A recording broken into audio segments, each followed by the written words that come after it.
In my world there is music and good vibes and laughter and lovers, adventure and friendship. We know who we are. Hello and welcome everybody to Be the Wellness Podcast. Adam and Vanessa Lambert coming at you live from the porch overlooking the ocean in beautiful Puerto Carrillo, Costa Rica. Yes. Wow. We are absolutely doing that. To be fair, my back's to the ocean right now, but Adam is crushing it with his view. Yeah, it's true. But, you know, sometimes it's just how it goes. Yes, sometimes you get the less good view. Sometimes, yeah. And such is life. But I can hear the ocean, and hopefully you guys can as well. We are just wrapping up our retreat at Therythme and spending a couple extra days down here visiting Adam's dad. And we have an awesome guest that we just fell in love with at Therythme in Costa Rica. And we're excited to bring that conversation to you live from Therythme. We had an incredible experience there, really just mind-blowing. Yeah. And we won't spend a bunch of time today talking about our specific experience. We're going to do that next week. We're going to come and do a deep dive on our experience. But suffice it to say, it was really profound. And, you know, we use the word transformational a lot, and I would actually call this transcendent. Yeah, for sure. It was an elevator ride. Yeah, going up, going one up. way only. Yep. Bing, going up, yes. Yeah. That's the answer. Yeah. Pretty spectacular experience, and pretty incredible what they're doing down there. And we'll be really excited to actually do a deep dive about our experience and, share with you being there with our bees and just having such an incredible, just process, really. Right. You know, that's really what I'm blown away by, is their process, their system, and how palatable they're making, you know, kind of a scary or overwhelming or intimidating situation. Right. In order for a whole breadth of different kinds of people to really take in what the experience has to offer them in particular. Yeah, for sure. And it's not just like a scary or daunting thing, right? I mean, there's so much rumor and innuendo and you shouldn't do this or you shouldn't do that. There's so many things out there around this stuff, you know. And one of the things that Therythme really nails is, like you said, making it palatable, making it like, here, look, this is what we're here doing. You're not just in the jungle doing drugs. Right. You know, this is a very different scenario. You're doing hard work, yeah. Hard ass work, but it doesn't have to be hard. Right. And again, we'll dive into our personal experience with that whole thing. But a big piece of that was the transformational breathwork. Right. Which was it was something that I was really looking forward to going into this experience. Like, of all of the things, having done plant medicine before, never really doing the breathwork. You know, I mean, we talk about it a lot, and I mean, I've experimented with just breathing, like box breathing and some of these techniques, and I dabbled a little bit with the Wim Hof stuff, but I never really had anybody show me how to do it or where to go with it and kind of how to use it. Right. And Christian Minson nails it. He nails it, yeah. He really does, yeah. And in a very short amount of time, you are ready for liftoff with this method. Yeah. So it's pretty incredible and euphoric and quite frankly, psychedelic in a lot of ways. And you know, people are having just as powerful experiences just through this type of breath work as they were through the plant medicine. So, you know, it's pretty incredible stuff, and it's accessible to everyone. And I think that's why we really wanted to bring Christian on the podcast, because, you know, quite frankly, I hope that almost everyone gets an opportunity to do plant medicine. I know there's some contraindications for some people out there, and some people who just won't ever, you know, be able to wrap their mind around doing something like that. But for me personally, just seeing the transformations of, you know, almost 100 people there, I guess 70 people or whatnot at this experience, seeing just, you know, this widespread transformation that the plant medicines offer. And I mean, these are all different kinds of people. Yeah. These are, you know, across the globe, across the age spectrum, range, just everything. Yeah. Backgrounds, you know, economic profiles, all that stuff is just, you know, it's widespread. And so I think that, you know, as much as I would love for everyone to have an opportunity to experience the magic and the powerful healing of plant medicine, the breath is available to us all. Yeah. And, Super convenient. It's super convenient. And so with just, learning this technique and understanding sort of the application for it, you could have some pretty transcendent experiences in the safety and comfort of your own home. Yeah, absolutely. Yeah. And you too can be You transformed. too. Yes, exactly. Yeah. So we cool. really hope you guys enjoy this podcast, and we'd love to hear from you folks out there. If you try this or you find it in your area or you want to learn more, you can check the links below. There's some places that you can find this particular type of breath work, and we'll share that in the notes. And also make sure that you watch for our Black Friday sales. Yes. We're going to have some Black Friday and Cyber Monday sales coming up, so make sure you check your email, make sure you check your spam. I know some of you say that our emails go to your spam, but we are going to have some 24-hour only sales. So make sure you check it out. Do it, yeah. And if for whatever reason you're not on our email list yet, just make a note in your calendar or in your mind or whatever, and just go to our website on Black Friday, and it'll be or available. You can go to our website and sign up for our newsletter. And that too. And that would probably be better, because then now you're going to get all the stuff. This is true. All the stuff, yeah. One way or the other. So anyhow, we hope you guys enjoyed this podcast. We certainly did, and we will get right to it. And we're live. Welcome to the podcast, Christian. Thank you. So we're so excited to get to squirrel you away here today in the media room at Rhythmia for an hour, and just share with people out there some of the energy that we've experienced here at Rhythmia, and in particular what we've experienced with the breathwork. And you're the director here of the breathwork program at Rhythmia, and I found it to be such a powerful modality, and we certainly weren't alone in that experience, discovering how powerful it could be. So I'd love for you to just introduce yourself and just kind of help the audience understand a little bit about your background and how you got into breathwork. Well, do you want me to go back? Go all the way back. Roll it back. You can start in utero or wherever wherever feels like a good spot. Actually, it does start there. Perfect. Interesting part.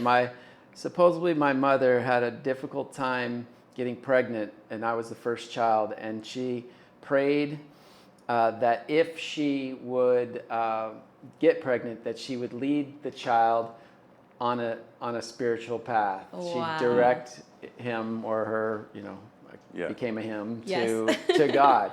And what was interesting, she didn't tell me that until like 45 years into my life. Wow. But because I kind of feel like she reneged on that deal. but the divine forces got the better of her anyway, as the early years of my life were questioning years. I never ever felt like I totally fit in. I'm sure a lot of people feel that way, but I was always asking the questions, why? And in Sunday school, they hated me because they didn't want you to ask why. They just wanted you to absorb the information and then walk out, with that mindset. Right. And that led me to seeking spiritual paths in college, and it was exacerbated by an early psychedelic experience, working with some psychedelic medicine that awakened me to what I'd say a God experience, if you will, and that got me seriously seeking and looking for answers, that I knew there was more to this puzzle than what we were being fed in everyday life, which, long story short, ended me up in a monastic order. I followed the spiritual rabbit hole down to where I felt like the essence of life, in a nutshell, was to evolve, to reach our own self-realization, our own self-actualization, and express our full potential, and that the best way to do that was through practices of meditation. And this was the path that I pursued. And as a monk, our cornerstones were meditation and service. So, when we weren't serving the world in one way, shape, or form, we were meditating and getting a deeper vertical attunement, essentially. And then we'd go back and serve the world, and that was the life in a nutshell. Wow. And this is where I think my mother got just desserts, because they didn't want me to go into this order. They thought it was a cult. They thought, nobody in our family had ever, been that crazy to go off. And yet I'm like, well, you don't remember the seed you planted back when you were trying to conceive me? Right, and you made a deal. Yeah. So the monastic life was really beneficial for solidifying my foundation of how I view life and how I express my assistance to others here at Rythmia and in my own practice and just daily life in general. But it, 10 years in, I was getting this calling to leave. There was this urge, this energy that was telling me it was time to go. And when I really boiled it down, it was because there were things that, there were noble reasons, the reasons of my own self-realization, to serve the world, to dedicate my life wholly to a noble cause. And that brought me into that lifestyle. But as I learned, there's no one reason we do anything in life. And so there's usually a mix of noble reasons and then less noble reasons, or what I call the chicken reasons of life. And my chicken reasons were to, avoid interacting with society, to avoid having to get a job and really, make my way in the world, avoid relationships which had just been one after another pretty much disastrous in my life. And so these things were coming up around that 10-year mark after I had really accomplished a lot of what I had set out to do in those noble reasons. Then these other reasons bubbled up to the surface. And there was a struggle going on. Do I stay or do I go? And this decision was akin to somebody who's trying to decide whether they're going to get divorced, move out of their hometown, and quit their job all in one decision, right. And without knowing where you're going next and what the future held. And was just real quick, was the I don't know what do you call it, like the group? What is what's the term that you use for the monastic group that you were part of? The monastic order, okay. the ashram. Were they reluctant to let you go, so to speak, or was that an okay thing to be able to leave? Well, it's if there's one thing that's still that I could say this order could still grow in, it's more acceptance of those who do leave, because there are bottom line is probably more people leave than stay, but there's a little bit of fear around those that leave will drag a bunch more with them, or start to say, hey, it's really great on this side of the fence, come, why don't you guys come with me? So there's a little bit of there still could be a better relationship between that in that process of leaving and supporting the person. That being said, one of my missions in leaving was to normalize that process a bit. I didn't leave because I was disgruntled. I didn't leave because I hated it. I was a pretty good monk. I lived a lifestyle. I was really dedicated to it. But these feelings were coming up. And how this all basically dovetails into the question, how to get into breathwork. And that's that around that time I was struggling emotionally, trying to make this decision and not really having any bearings. On paper, it was obvious that staying was a much better proposition. It was what I had committed to. It was safe. It was, where spiritual growth was supposed to happen. The list goes on. And leaving was like a no-brainer. Don't do that. It's like no job, no place to live. No plan for why would you do that? And so around that time, one of my buddies, who now is a former monk too, we were monks together, he was always into the latest, greatest stuff, and he said, I discovered this thing called breathwork, and you really should check it out. And I think he gave me the book and a little practice CD, and I tried it out, and it got me piqued my interest enough that I actually did a little bad monk thing, which was to sneak off and attend a seminar of this breathwork while I was still a monk. And during that seminar, it really got me in touch with a deeper sense of my emotional makeup. Right? I'd say that's the biggest frontier that I've had to evolve into in my life, is really recognizing my emotions, feeling my emotions, and ultimately integrating or releasing all that emotional baggage that I've been holding for decades of my life. And the breathwork started this process. And in getting in touch with those emotions, it brought me into greater resonance with what I feel like my soul was calling for.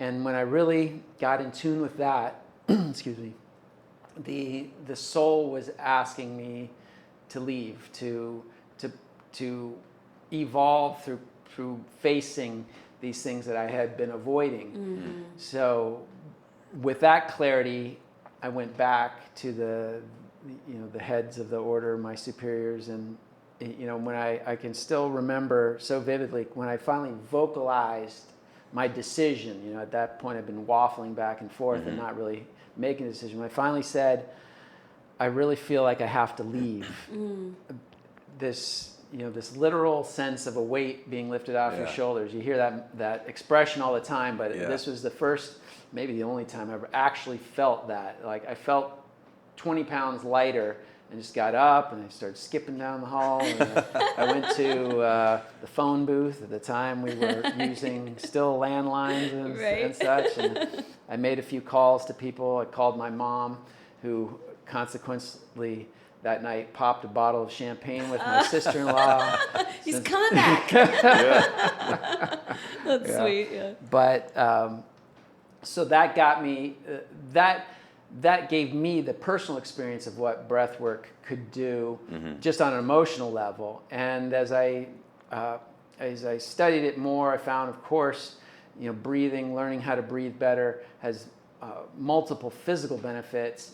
And what really was the deal sealer for me was that it really addressed the spiritual dimension of our being too, which was really, pretty much the main focus of my life as a monk, and continues to be. I feel as some wise guy out there said once, we're spiritual beings having a physical experience, not physical beings having a spiritual experience. So I operate from that foundation that I am spirit, that we are spirit, and as such, everything that happens to us physically relates to a greater spiritual lesson, and that nothing physically is ever too burdensome to overcome. That we can our spirit can always overcome. So with all that understanding it and seeing the crossover, it was a natural thing. The crossover from what I had been doing as a monk to this breathwork could fulfill that, and yet be free of the sort of the religious context. Right? There was no dogma around the breath work. It was just simply, you have this tool, and this tool gets you in touch with your physiology, with your emotional body, and with your spirit. And as such, then I got on the fast track to taking all the courses and doing all the work to become a facilitator. Then I became a trainer, then ultimately a senior trainer, and traveled all over the world to do workshops and seminars to help people awaken in these different dimensions of their being.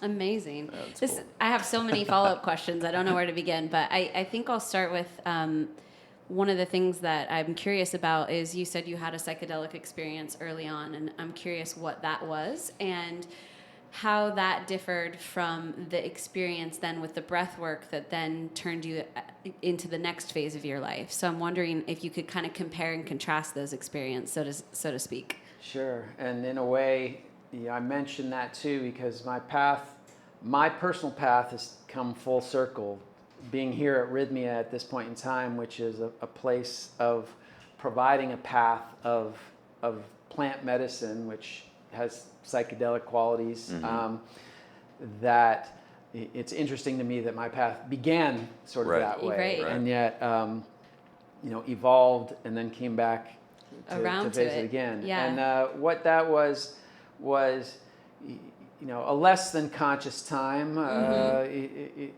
It was late in my high school career, actually, and through some friends, maybe not the highest caliber friends and all that, but I received some psychedelics. It was LSD at the time, and took that. And I guess given the nature that I expressed earlier, my questioning nature through grade school and beyond, that it was fortunate for me that I had, rather than what lovely colors and lights and sort of let's have a party, it took me straight to, like, you've been asking these questions, here's Here the we answer. go. Here they are. Yeah. I had a very similar night the other night, so I'm familiar with this. Yeah. Right on. So and that experience for me is so vivid, because I think it was homecoming day on senior year in high school, and where they let us out early, and of course, as a bad kid, took drugs and went out. But I remember sitting out on a hill by the football field and looking up to the sky. It was clear blue sky, not a cloud in the sky, and all of a sudden, just this resonance of God. Basically, I felt like I was in direct communication with God. There's no words, there was no image. It was just like a knowing. Yeah. And then, as maybe a little sign or a little icing on the cake, this bee flew up to me, and in my state, I just held up my hand, and the bee flew and just landed right in my hand, and sat there as I watched it probably for about 10 or 15 minutes, maybe probably 10 minutes. And, Time is a funny thing. Yeah. and it just kind of walked around and then flew off again. Wow. And that always stuck with me. And I continued to experiment with friends and through college. But my experimentation always led me to deeper questioning and deeper awareness of what the nature of reality was, and what we're really doing here, and what my purpose was, which ultimately led me to the spiritual path and the monastic path, as we were just talking. And did you have as strong of an experience with the breath work to leave the monastic path that you did to join it once you did the breath work, in comparison to doing the hallucinogenics? Was it a similar experience? So the breath work, especially my early sessions, were I would say very psychedelic. I had a number of quote unquote God experiences that definitely left me feeling, wow, this is like there's something here. And of course, when I got into breathwork, I'd been working for 10 years, meditating on average about 4.5 hours each day, which I felt like really tilled the soil, so to speak, so that the effects could really, when I did that breathwork, the effects would align with everything that I'd been working on up to that point. Right. Which kind was of tap you right back in, quickly. Yeah. So is there a specific type of breath work? I mean, I know here we're calling it transformational breath work, but is that a that's a brand. Universal term? That's Okay. the brand of breathwork that I studied under. What I got my certification in, and so that's what we modeled the breathwork at Therythme after. And so there's a number of different breath works, which, from my estimation, I call this like a modern day wave of breath work. There's breath pretty much has been a modality since we were breathing. Since ancient times, the yogis of old, have the whole science of pranayama, which is really basically breath control in order to control the life force energy. Qigong, the sciences of the East and China and Japan, use breath. The Sufis use breath. And so this more modern day wave started, as best I've been able to research, around in the 1970s with a man named Leonard Orr, who started a process called rebirthing. And from rebirthing evolved out holotropic breath by Stanislav Grof, and transformational breath by Judith Kravitz. And I felt like those were really like the big three. I call them the major styles of breath, of which since then dozens of others have spawned out of those with different names and maybe slightly different, but they're all variations on the same theme, basically. So I'd love to, like, what I would really love to weave together for people, especially coming out of this experience, because it is so transformational, is just kind of, the story of listening to yourself. Because what I'm hearing is that you had these profound moments where you had to listen to what was awakening in you. And that even though you'd chosen this path that was a very dedicated and, powerful path that was not likely for you to think about leaving, and you were able to still listen to that voice and really tap into the fact that it was time for you to change something pretty foundational in your life. And I think what I would love to just help people out there hear is that, no matter what path you're on, there's always that voice, right? You're always in touch with that inner dialogue. And so I'm just wondering if for the listeners, you could share with them some of the ways that you still tap into that voice, or some of the ways that you listen to that on a day-to-day basis to keep you on your path, because you have these big aha moments, right? Where you're like, okay, something's got to change. But then you almost have that, that moment of like, wait, am I doing it? Did I do the right thing? Like, am I on the right path? So maybe you can just talk about like how breathwork helps you to stay connected with that, or what else helps you stay connected with knowing that you're on the right path still. Right. Good, really great questions. And I got two parts to that. One is more philosophical, and the thing I learned through studying this breath process was that there's two types of truth out there. There's absolute truth, and then there's relative truth. And the two don't always have to mix or have to be the same. And as a monk, we really were after the absolute truth, the universal truth, the laws of the universe. And the laws of the universe are essentially immutable and unchangeable. Yet, for you as an individual, your relative truth can shift and change depending on your state of development at that time. So, in my case, the absolute truth was, at least how I believe, that realization, this direct connection to God is really the purpose of our lives, to whether you call it God, the universe, the love energy, whatever it is, that we're striving to get more and more in tune with this and embody that. The relative truth was that it was along with that universal truth, let me say that there was this concept that the monastic path, this idea of dedicating your life wholly to meditation and this rigorous disciplined life, was the pinnacle way to achieve that goal, right? So, so then comes these feelings that say it's time to leave and all that, and hence the struggle. It's like, well, this is the last stop in my spiritual life, and now I'm getting impulses to leave it. It's just downhill from here, basically. So why would I do that?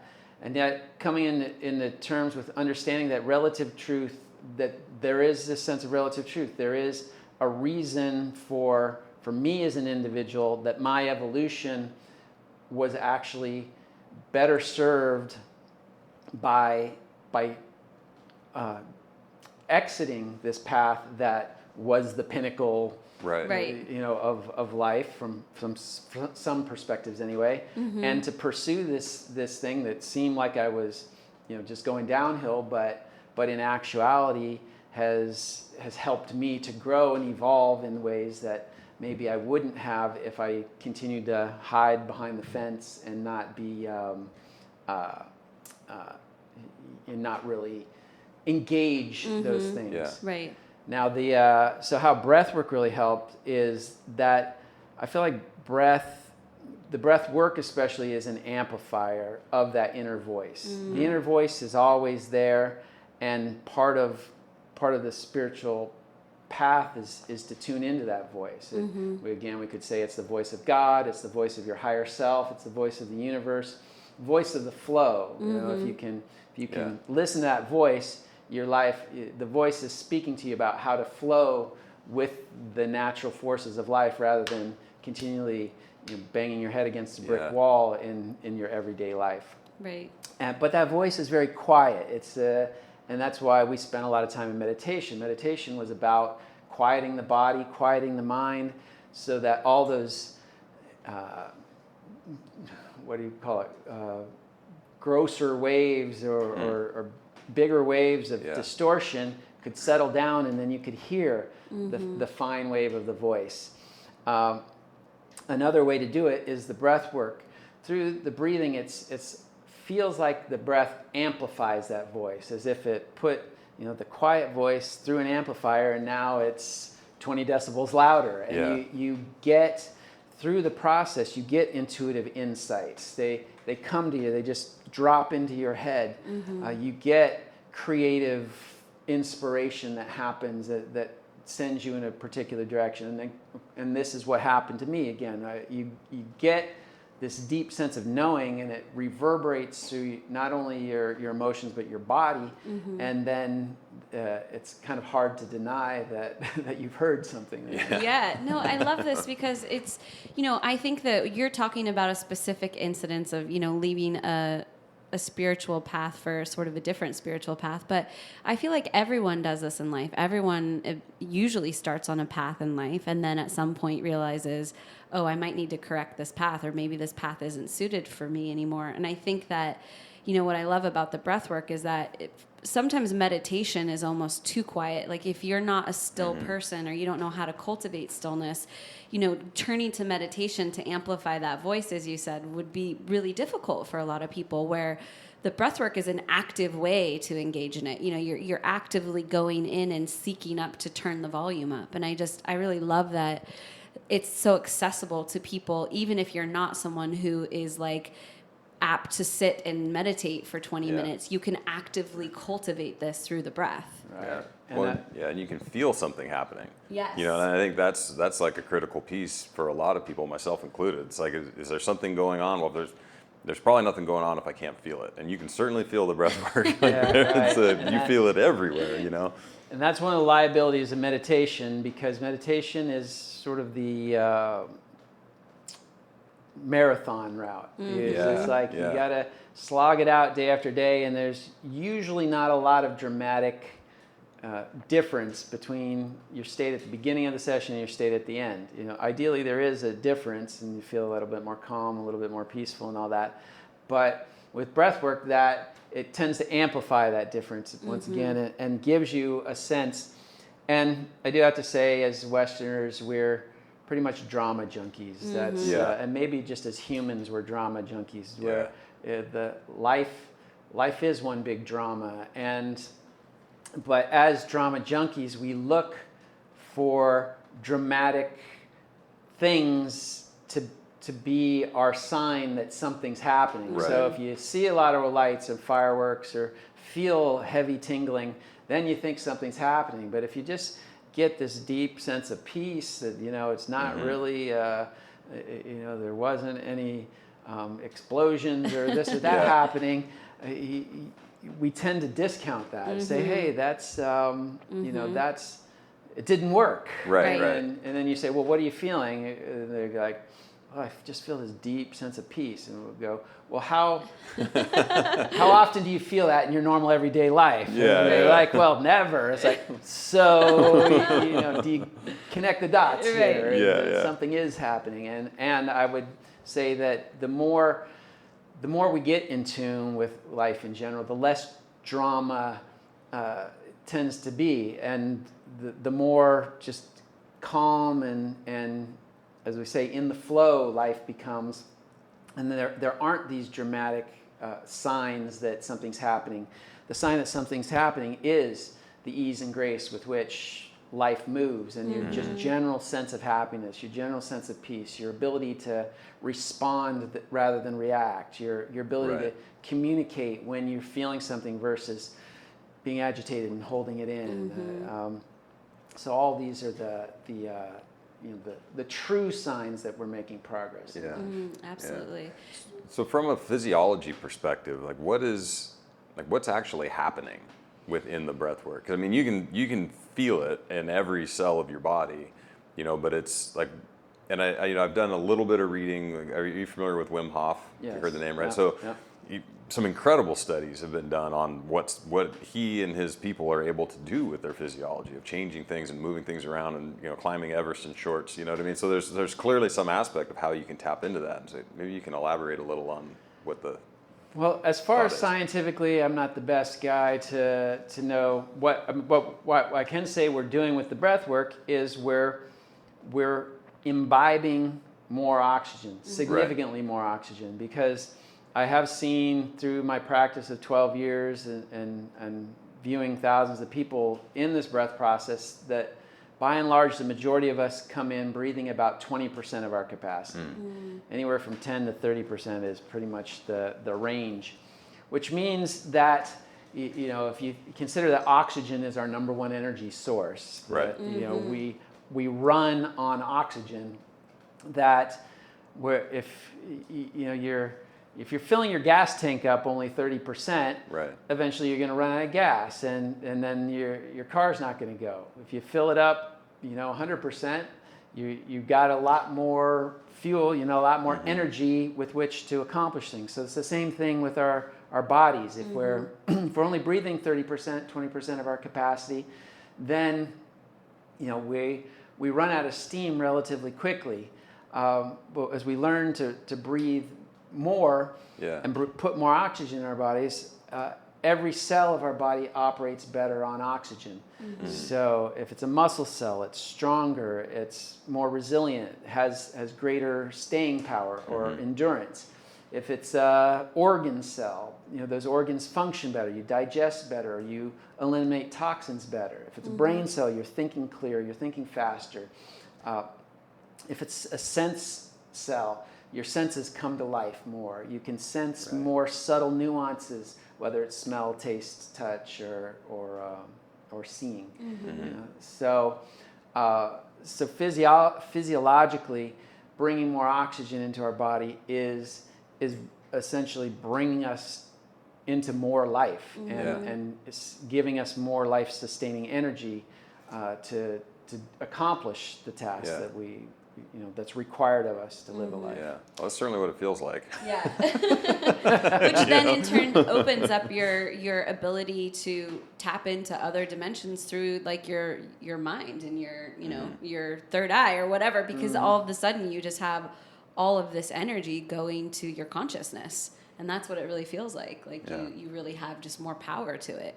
So it's very cool. Well, that's where we get into, physiologically, we're breathing in oxygen. But if you start to look at the spiritual dimension, the oxygen is really just a carrier for prana.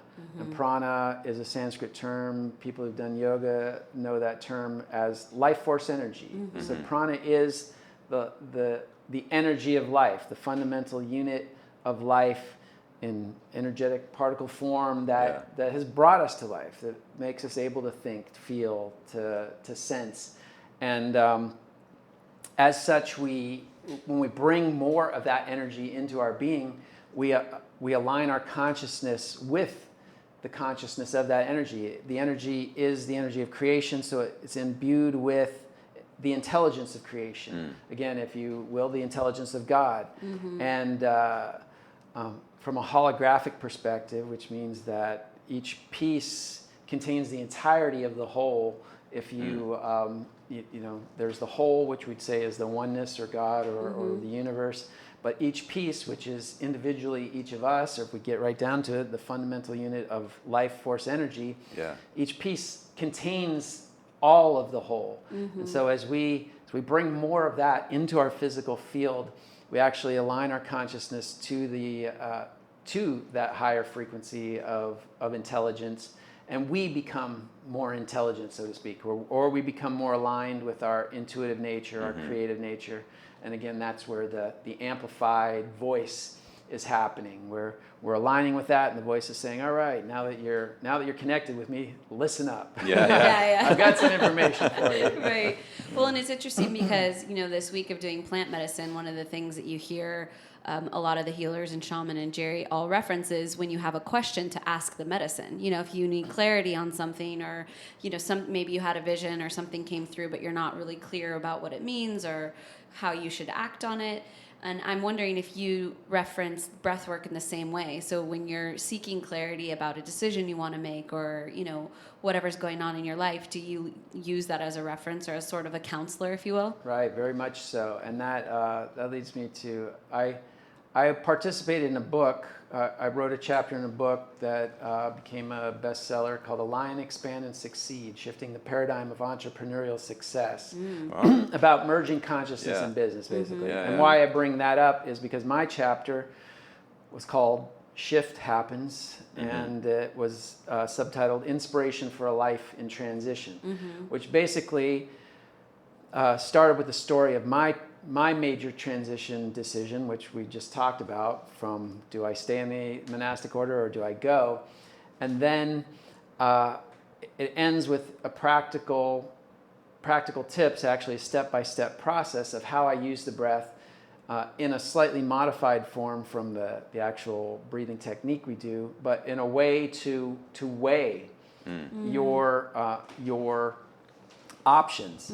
So this is like saying, take it to the medicine, take it to the breath. So if you have an important decision, you first get clear on each of your options, or there may be 3 or more, but there's at least 2 options. You've got a fork in the road. Do I stay or do I go? Do I leave this relationship? Do I dedicate myself more to it? Do I stay in my job, or do I start an entrepreneurial venture? Whatever major decisions in life, you want to sit with, get clear on as much detail on each option, and then sit with one option while you breathe with it, and allow yourself to just feel the resonance with that. And it'll either feel open and expansive, light, exciting, or it will feel contractive or closed down, heavy, dark, and so you just, without judgment as much as possible, you just sit with the one option and feel. What is your energy telling you? And again, the breath is going to be an amplifier for that energy, so that you can feel it more strongly. Then, after so many minutes of doing that, switch to the other option. So that was the stay option. Now the go option with all its details. Start breathing and just feeling into the option. If I were to go, what's this? And does it, again, feel open and expansive, or does it feel closed down and contractive? And the one that is in deepest resonance with you obviously will be the expansive, open option. And I say, when you feel that, take it, right? That's the depth of you speaking to you. And like I said, if I had listened to myself on paper, I'd still be in the monastic order. But I listened to that voice that came through this process, and that sense of opening, and that gave me the courage to take that step. And I can honestly say that I've never regretted it, because it was the right decision for me. Right. I left something very powerful, and I still am in touch with some of the guys and admire the lifestyle, and still do. I still meditate despite that I've left the order. I'm still on that path essentially, and believe wholeheartedly in it. But my path has taken me in this direction, and I've never felt any regret or remorse, because I took that time to get in touch with my authentic self, what was resonating with me at the core, and that's what's going to be in alignment with life itself. I thought that was an interesting book to take part in, right? Because it's like, it's such a practical application of these just like existential questions, you know, or maybe it's just taps right into like, I wish I had that book like 6 months ago,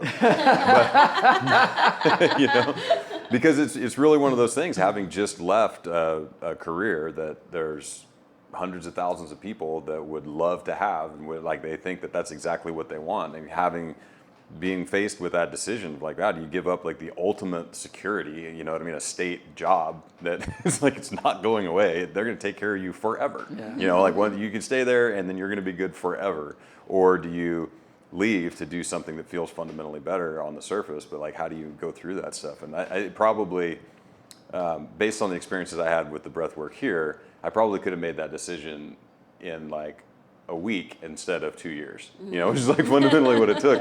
So maybe just say the title of that book again, because I think folks will be Align, interested. Expand, and Succeed. Yeah. And if you really want it, we sell it at the Rhythmia bookstore. Yeah, awesome. Perfect. You can get everything you need. You get everything you at need once. here. Right here. Yeah. Yeah, that's incredible. So how did you meet Jerry? And maybe you can even tell the listeners a little bit about the Rhythmia Way. And is it the Rhythmia Way or method? It's the way, right? Rhythmia Way. Way, okay, yeah. And I maybe just talk a little bit about the Rhythmia Way and how you met Jerry and how breathwork, you know, came into that. Was that something the moon told him to get, or did you? Well, the moon, you know, so people who are listening, what the hell? The moon talked to Jerry. Well, he was on the podcast and we talked about this, so hopefully some listeners know. Yeah. So, and for those who didn't, Jerry in his own medicine experiences, how he relates to what I would essentially say is his higher self is through the form of the moon, and the moon would talk to him, and you got to say the moon has some wisdom, because all of Rhythmia has basically been manifest as a result of direct listening to the guidance of the moon. So in essence, all down to fine details of the schedule, of what's on the program, of the food we eat, all this kind of stuff was dictated through these experiences that he had. And so the Rhythmia Way is a way for you to come and get in touch with your own inner self.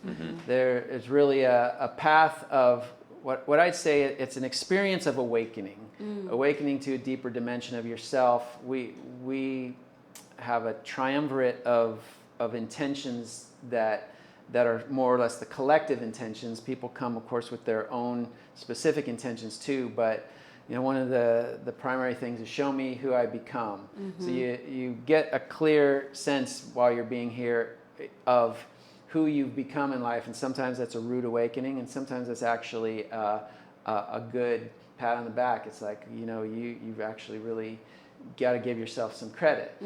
Probably more often than not, it's a rude awakening, as it was for Jerry, and that's it, you know.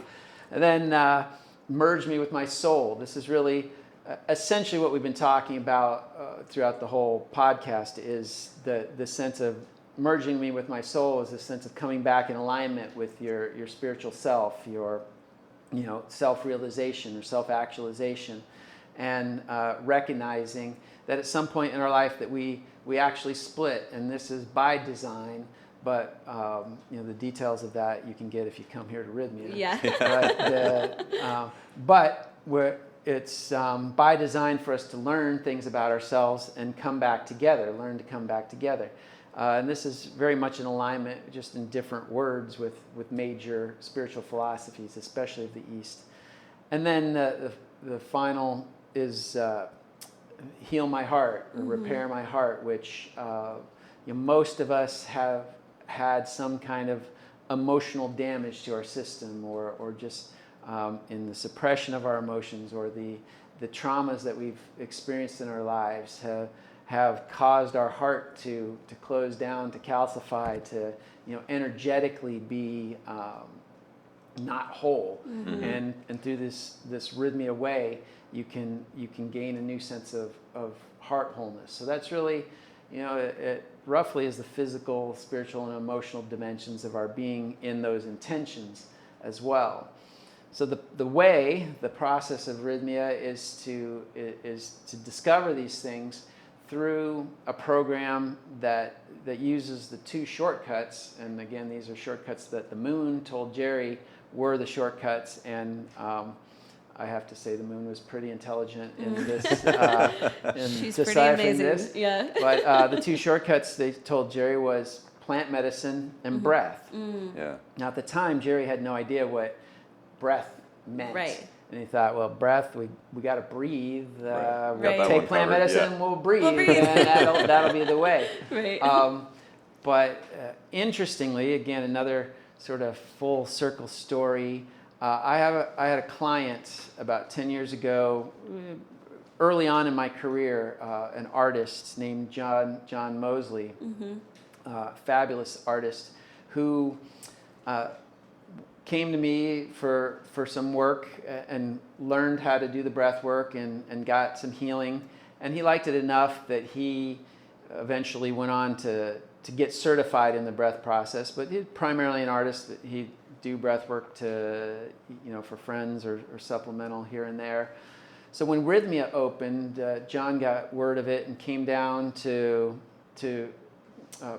purvey his art and see if it could get hung here at Rhythmia, of which there's many amazing pieces. Yes, I've seen the name. Yeah. And so during that time, though, he learned from Jerry, the medicine had told him, the moon had told him that plant medicine and breath work breath, he didn't say breath work, were the 2 shortcuts. And so John said, well, you got to try this breathing technique. And so he ended up giving Jerry a number of sessions of this breath work. And that's when the light bulb went off in his head. This is what the moon meant by breath. So the plant medicine was obvious to him. The breath became this breath work. And those were the 2 shortcuts. Now, so he said, well, John, you got to set up the breath program and this and that. But John, being more artist than breath worker, didn't want to stick around for too long of a time. So he took off, and somebody in our breath circles came in, a woman named Nicole Rager, really got the program started here for the first year and a half. And she worked hard, but one day she was out on the motor scooter and got in a little accident that tore up her knee pretty well, and they needed a replacement. And so they called John back in, being the only other person they knew. And he was here for about a week, but again, being more artist than breath workers, like, I got to get out of here. I got to go do my art stuff and all this. And so they said, well, you can't go unless you find a replacement. So I like it. So he thought back, and we'd hung out in the same circles for all those years since 10 years ago. But he remembered me and gave me a call and said, hey, you want to come down here yesterday? Yeah. And I said, we got to get you down here right away. And long story short, I got down here. I subbed for 3 weeks. And at the end of that 3 weeks, I was like, Jerry, maybe we can see how I could come back sometime. And I thought, maybe I could sub in again or whatever. And he said, yeah, that's great. You want a job? How about tomorrow? And I was like, let me think about it. Yes, I think that's a good idea. That's amazing. Yeah, so again, roundabout way, I introduced John to this breath work years ago, and somehow through him it got started at Rhythmia, and then I came around to ultimately now be working at Rhythmia, and Nicole has since moved on to brighter pastures in her life, and I've become the director of the breathwork program here. Awesome. I love it. It's so powerful. And, the thing that people talk a lot about here is getting your miracle, finding that miracle, which is usually reuniting with your soul and healing your heart. And many of the people experience it after the plant medicine, in fact, in the breath work. So it's a really powerful adjunct to the work. Well, I would, I always poll people, because obviously I'm a little bit partial to one modality over the other, being the better one. Right. But actually, I poll people at the end of the week, and after they've experienced the plant medicine and after they've experienced the breath work, and I say, by a show of hands, who felt like the breath work was as powerful as their plant medicine experience? And it never fails, at least half the people raise their hand. And so right there, it's on even keel. Right. Then I ask how many people felt like their breath experience was even more powerful than their plant medicine experience, and always half a dozen people will raise their hands. So it really, it's it's not everybody, but it shows that there's something to this. That is, what I love about Rhythmia is how we structure the program, and we start with breath work to help ease people into the idea of what kind of transformation might happen during their plant medicine. Then we go into intensive 4 days of plant medicine, which is really a deep dive. But then we end with breath work again, which allows people to sort of sort out the loose ends of their plant medicine experience, start to ground and start to focus on returning back into their life, but really understanding that they can still carry on with the transformation and the awakenings on their own, that they have this tool inherently built in. We all have it, is our God-given tool for transformation, and it literally resides right underneath our noses. And so you don't necessarily need to keep going back week after week to do plant medicine in order to sustain your growth and evolution. Right. You may choose to come back and go for a deeper dive, but then your day to day is not generally going to be, all right, it's Monday, no ayahuasca night. Tuesday, let's do ayahuasca. Wednesday, I'm off. Thursday, I'm back. That's fairly unsustainable in most people's lives. Yeah, the accessibility of the breath work is the part that is just so remarkable. It's like, no, it's right here, and it is ridiculously powerful, impossible. Yeah, it was cool. It was one of the things I was looking forward to most coming here, was like diving into it, because it's been floating around in my sphere of things to look into, and so I thought this would be a great place to dive into it, and it really was. It's profound, and I mean it hits all the markers, the STIR acronym, which I always forget the last two, but the sense of selflessness and timelessness, like the things you get from these sort of flow movements or moments in your life. It's like, it's right there. And in 45 minutes, which seems like 2 minutes when it's all over, you can get there and come back, and it's amazing. And what I love about Rhythmia is, by and large, it's interesting because the breath is so accessible and so much a part of each and every one of us, but more people are aware of plant medicine than they are of the power of breathwork. Right. Yeah. So what's great about Rhythmia is people come here primarily because they've heard of plant medicine, they're here to experience it, and then they get blindsided by the power of the breathwork and go like, wow, where have you been all my life? Totally. I've been right here waiting for you. That's right. But what's great is people then leave much more empowered, like knowing that not only have they had this awakening experience, but they can continue to sustain it, and that there's something super about inherently knowing that all of that experience is within you. Like it was catalyzed for many people by an external substance, that got us to see what's inside us, but it didn't add all of our experience into us. That was already there. And so the understandings, the awakenings, the clearings, all that is us. We're doing the work, and with breath work there's no question, because you're not adding some external thing into it that you can give the power to, basically. Right. It's all in you. Yeah. That's a really interesting way to look at that, actually, is that, I can see that being a real trap for folks who are going down, you get into the plant medicine path and are interested and then they see that as the only actual mechanism for getting there. Yeah, I never really thought about that before. It's like it's giving your power away, which is part of, which is really one of the liabilities of life. What we're really striving to do is take our personal power back and learn that we have all the answers and all the ability to stay happy. I mean, that was one of my things leaving the monastic environment, was to take personal responsibility for my happiness. That your external environment may throw you lemons and rotten tomatoes and all that, but you still have a choice of whether you smile getting hit by it or not. And you may have some good reasons not to smile if you get hit by a rotten tomato, but ultimately it's your choice, right?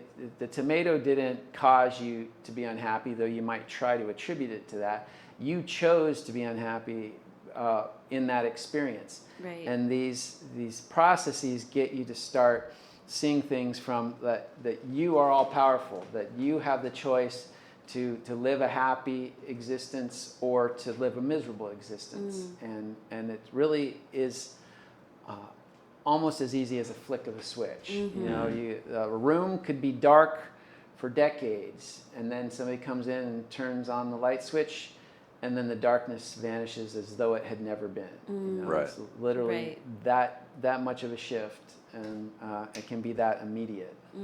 That's so awesome. Well, we just want to thank you guys, and you in particular, obviously, because the breathwork was such a moving experience for both of us. But, it's so beautiful to see all of these embodied humans that have really taken back their power. And, sometimes you hear that term like, oh, I've taken back my power. A lot of people think that means you're like, you're a jerk now and you're like, fuck people or whatever. But it's not about that. It's about taking back your power so that you can give from such a greater and more loving center. And that is what this place just exudes. It's really remarkable. And so thank you so much for being such an integral part of that. Well, you're welcome. And to say that, when you really think about your power, like what is the essence of your power? And, if you think, again, for spirit beings having this physical experience, the essence is alignment with spirit. And what is spirit? I would posit that spirit is love itself. Like love is the essence of life. And when we take back our power, we are able to be rooted in love, even when the winds of trials and tribulations blows and tries to uproot us. You are grounded and can maintain a positive, loving attitude, which not only keeps you in a happy state, but radiates out to your immediate and distant environment, and helps transform the world. Which that's what we seems need. to be the mission. Well, it's it's such a beautiful place, and I think a lot of people hear about ayahuasca, or they breath work or all this stuff feels so hippie to them, right? They're like, oh, these fucking hippies, like, what are they doing? But, when you get here and you experience this, you just really understand that everyone really is coming from that place of love, that it's a group of humans that are profoundly committed to expanding the experience of love on planet Earth. And you really get it. You really get how you can do it. You can make a difference, and you can step into that, and you can really live in alignment with that. And so, yeah, it's just been amazing. Thank you so much. On that, I came here thinking, who's going to come to this place? And I was sure it would be like hippie types, old 60s throwbacks and all that thing. And when I got here, I was so pleasantly surprised. There's families, mothers and daughters, fathers and sons, husbands and wives. There's old, middle management folks, people from the Midwest, people from the coast, people as old as 84 years old, people as young as 18. And everybody has come, by and large with that attitude of, I'm here to understand, I'm here to get better, I'm here. Very few people have come through here with a sort of like, let's party type of attitude. Right.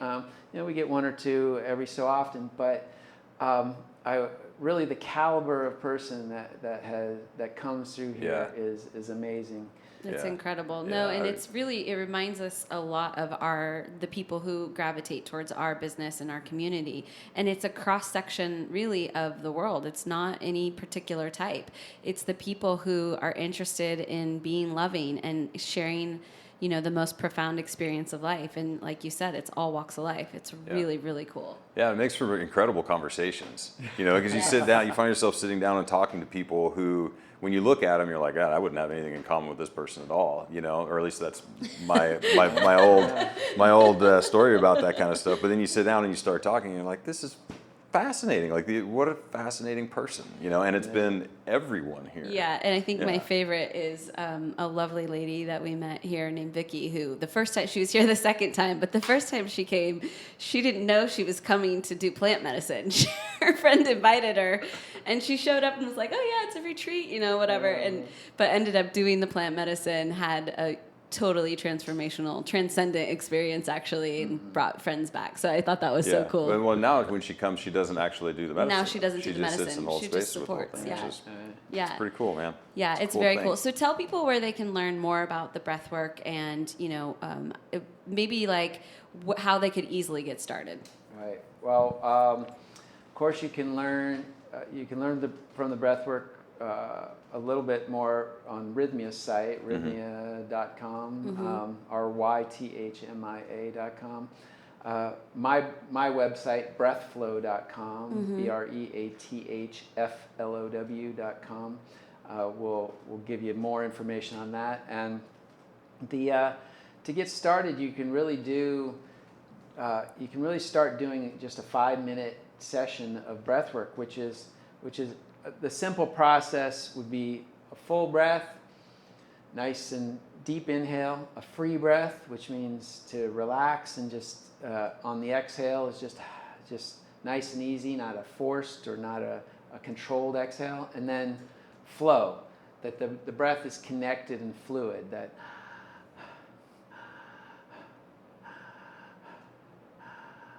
and hopefully that comes through and through the microphone, but it's continuous, connected, and it's actually, I was going to mention this when we were talking about physiology of the breath, that it's actually this connectedness of the breath, this rhythmic quality, that you want the breath to stay rhythmic, that reduces stress, that reduces blood pressure, that has all these physiological effects that slow down the heart rate and things like that. There's a YouTube TED Talk on a guy who starts talking about the science behind this, and this was his finding, that more than taking a deep breath or more than taking lots of breaths, is just that you keep that breath rhythmic, whether it's a slow rhythm or a faster rhythm, but that it stays relatively even in its pace, and that alone.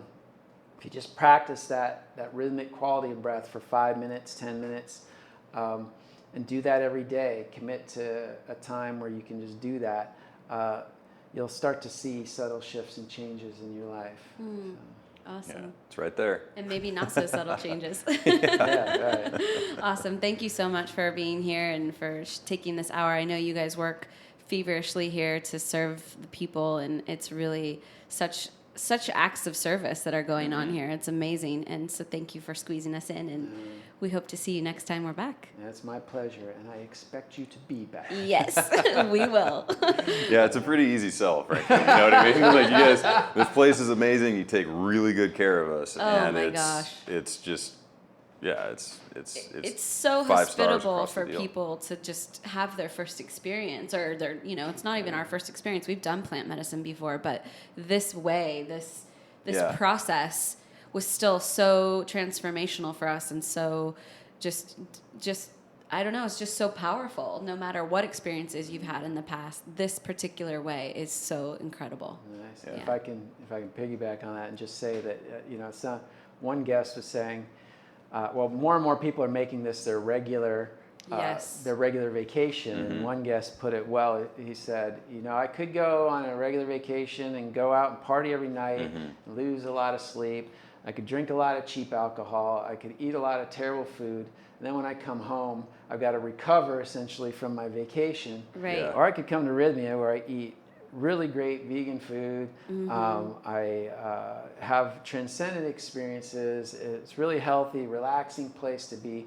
I leave feeling better and more on point than when I arrived. And it's like, why wouldn't I make that my regular vacation? Totally. Yeah, if the whole point behind vacation is to go and reduce stress and come back rejuvenated and ready to, come at the world again, like, this is definitely a better way to do it. We'll definitely be bringing more people back and sharing the love, and we're really excited. So we'll see you next time. All right, All right, guys. Thanks, man. Thanks for joining us. Bye. And that's a wrap, folks. I hope you enjoyed that podcast. It was a enlightening and inspiring conversation for us to have in person, and hopefully some of that came through. Yeah, absolutely. Christian is the bomb. So check him out on Instagram. We'll have all the links below. And and check out the breathwork. It's pretty awesome stuff. Check it out. And if you haven't done so yet, make sure you set that reminder, join our newsletter, go to the website, Black Friday sales, bam, bam, bam. Bam, bam, bam. Black Friday and Cyber Monday coming at you. Coming at you. And there'll be different sales, so you'll want to make sure you hit both of them. That's a fact. Different items, different things, different offers, different. Different, but still BeTheWellness.com. Yes. All right, guys, we'll see you next week. Bye. Bye.